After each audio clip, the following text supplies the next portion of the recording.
Hello friends, હું છું Asha. Welcome to my channel Dev cuisine. Friends, આજે હું તમારી સાથે ડિનર કે લંચમાં તમે સર્વ કરી શકો તેવી હેલ્ધી રેસીપી શેર કરવા જઈ રહી છું. તો આજે આપણે બનાવીશું બાજરી મેથીના ખાટા મીઠા ઢેબરા અને સાથે લસણિયા ગાજર. તો આ વિડીયોને છેલ્લે સુધી ચોક્કસથી જોજો અને જો વિડીયો પસંદ આવે તો તમારા ફ્રેન્ડ સાથે પણ શેર કરજો. અને આ કોમ્બો તમે ક્યારેય ટ્રાય ન કર્યો હોય તો જરૂર ટ્રાય કરજો. ખૂબ જ ટેસ્ટી અને હેલ્ધી છે. તે પહેલાં આપણે લોટ બાંધી લઈશું. તો તેના માટે અત્યારે મેં 1.5 કપ બાજરીનો લોટ અને 3/4 કપ ઘઉંનો ઝીણો લોટ લીધેલો છે. અત્યારે મેં બાજરીનો લોટ થોડો વધારે લીધેલો છે. તમે અડધા ભાગે પણ બંને લોટનો યુઝ કરી શકો છો. જો બાજરાનો લોટ વધારે હશે તો મેથી સાથે તેનું કોમ્બિનેશન સારું લાગે છે. 2 લીલા મરચાં અધકચરા વાટીને મેં લીધેલા છે. લીલા મરચાંની તીખાશ તમે તમારા સ્વાદ પ્રમાણે લઈ શકો છો. 1 ચમચી આદુ લસણની પેસ્ટ લઈ લઈશું. જો તમે લસણ ન ખાતા હોય તો સ્કીપ પણ કરી શકો છો. હળદર અડધી નાની ચમચી લઈશું અને સાથે જ તીખાશ માટે 1 ચમચી લાલ મરચું લઈશું, જે તમે તમારા સ્વાદ પ્રમાણે પણ એડજસ્ટ કરી શકો છો. 1 ચમચી ધાણા જીરું લઈ લઈશું. 2 ટેબલસ્પૂન તલ.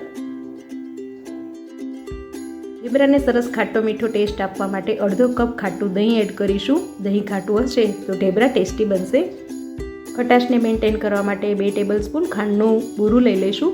જો તમારે ખાંડનો ઉપયોગ ના કરવો હોય તો તેમાં ઝીણો સમારેલો ગોળ એડ કરી દેવાનો. ઇન શોર્ટ, આપણે જે લોટ બાંધીએ તે થોડું ખાટો મીઠો બને તેવો બાંધવાનો છે.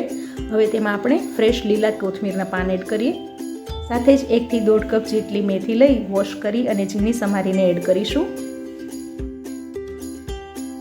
સાથે જ સ્વાદ પ્રમાણે મીઠું એડ કરી દઈશું. અત્યારે 3/4 ટેબલસ્પૂન જેટલું મીઠું હું એડ કરી રહી છું. અજમાનો ટેસ્ટ જો તમને ભાવતો હોય તો તમે તેમાં 1 ટેબલસ્પૂન અજમું પણ એડ કરી શકો છો. તેનો ટેસ્ટ પણ ખૂબ જ સરસ આવે છે. 3 થી 4 ટેબલસ્પૂન જેટલું તેલનું મોણ એડ કરીશું, કારણ કે બાજરીના ઢેબરા આપણે બનાવીએ તો થોડા સોફ્ટ બને, તો તેલ થોડું વધારે હશે તો સરસ સોફ્ટ બનશે.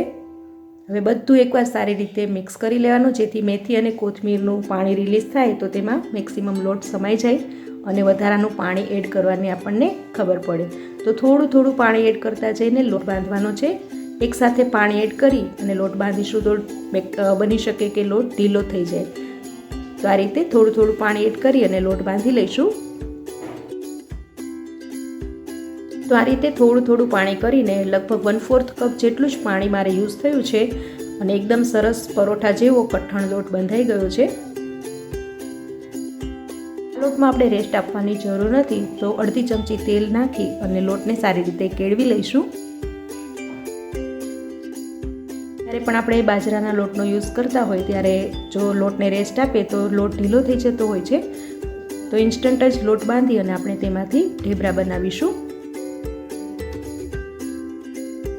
હવે એક મીડિયમ સાઇઝનું ગુલ્લું લઈ અને લોટના અટામણથી કવર કરી થોડું મોટી સાઇઝનું ઢેબરું વણી લઈશું. આ ઢેબરા આપણે બહુ પતલા નહીં વણીએ, થોડા જાડા રાખીશું. બાજરીના ઢેબરા બનાવે ત્યારે તેની બોર્ડર થોડી અનશેપ બનશે, એટલે કે ક્રેકવાળી હશે. તો તેને સરસ રાઉન્ડ શેપ આપવા માટે આ રીતે ધારવાળો કોઈ બાઉલ હોય કે કાંઠો હોય તો તેનાથી આપણે સરસ રાઉન્ડ શેપ આપી દઈએ. આ રીતે એકદમ પરફેક્ટ રાઉન્ડ શેપનું ઢેબરું તૈયાર થઈ ગયું છે અને એકદમ બહુ જાડું પણ નહીં અને પાતળું પણ નહીં તેવું આપણે ઢેબરું બનાવી લીધું છે. હવે તેને શેકી લઈશું. મીડિયમ ફ્લેમ પર જ આપણે ઢેબરા શેકવાના છે. બાજરાનો લોટ છે એટલે થોડા મીડિયમ ગેસ પર જ આપણે ઢેબરા શેકીશું અને આ રીતે ગુલાબી રંગના થાય એટલે બંને સાઈડ તેલ લગાવીને શેકી લઈએ. જો ગેસની ફ્લેમ હાઈ રાખીશું તો લોટ અંદરથી કાચો પણ રહે, એટલા માટે ફ્લેમ થોડી મીડિયમ રાખવાની. તમે તેલ, ઘી કે બટરનો ઉપયોગ પણ કરી શકો છો. આ ઢેબરા 2 દિવસ સુધી એકદમ સરસ ફ્રેશ રહેશે. જો તમારે ક્યાંય પ્રવાસમાં જવું હોય તો તમે મુસાફરી દરમિયાન પણ આ ઢેબરા આ રીતે બનાવીને લઈ જઈ શકો છો. સાથે છુંદો કે ગળ્યું અથાણું હોય તો ઢેબરા ખાવાની ખૂબ જ મજા આવશે. જો તમે ક્યારે આ રીતે ઢેબરા ન બનાવ્યા હોય તો ચોક્કસ આ રીતે ટ્રાય કરજો. આપણે ઇન્સ્ટન્ટ લસણિયા ગાજર બનાવી લઈશું. જો લસણ અને તીખું ખાવાના શોખીન હોય તો ચોક્કસથી આ રેસીપી ટ્રાય કરજો અને તમારા ફ્રેન્ડ સાથે શેર કરજો. સૌથી પહેલાં આપણે લસણની ચટણી બનાવી લઈએ. તેના માટે 5 થી 6 કળી લસણ ખાંડણીમાં લઈ લઈએ.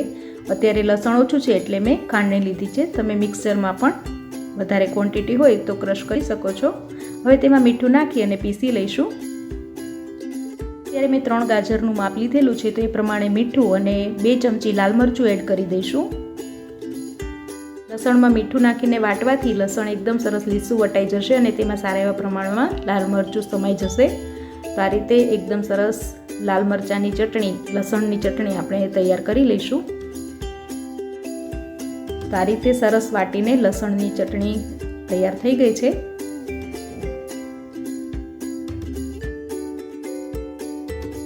ગાજરને સારી રીતે વોશ કરી તેની છાલ ઉતારીને મેં આ રીતે લાંબી પટ્ટીમાં કાપી લીધા છે.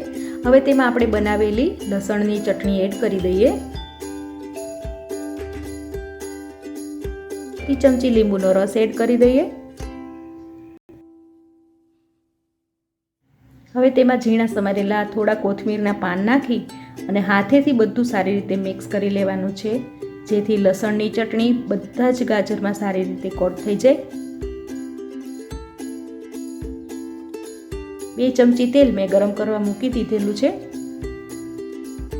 હવે ગરમ કરેલું તેલ આપણે લસણવાળા ગાજરમાં એડ કરી દઈશું અને બધું જ સારી રીતે એકવાર મિક્સ કરી લઈએ. આ રીતે બનાવેલા ઇન્સ્ટન્ટ લસણિયા ગાજર તમે વઘારેલી ખીચડી કે રોટલા સાથે એમ જ ખાશો તો પણ ખૂબ જ ટેસ્ટી એવા લાગે છે. શિયાળાના ગાજર પણ એકદમ મીઠા હોય છે. આ રીતે લસણિયા ગાજર તમે એરટાઇટ કન્ટેનરમાં ભરીને 3 થી 4 દિવસ માટે સ્ટોર કરી શકો છો ફ્રીજમાં અને કોઈ પણ રેસીપી સાથે એન્જોય કરી શકો છો.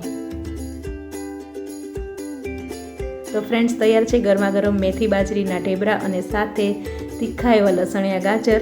જો તમને તીખું ભાવતું હોય તો ચોક્કસથી આ કોમ્બો ટ્રાય કરજો અને તમારા ફ્રેન્ડ સાથે પણ શેર કરજો. મારી ચેનલ પર તમે નવા વ્યુઅર્સ હોય તો ચેનલને સબસ્ક્રાઈબ કરીને બાજુમાં આપેલા બેલ આઇકોન પર ક્લિક કરજો, જેથી તમને અમારા આવનારા નવા વિડીયોઝની નોટિફિકેશન મળતી રહેશે. તો ફરી મળીશું નવી રેસીપી સાથે. Take care. બાય.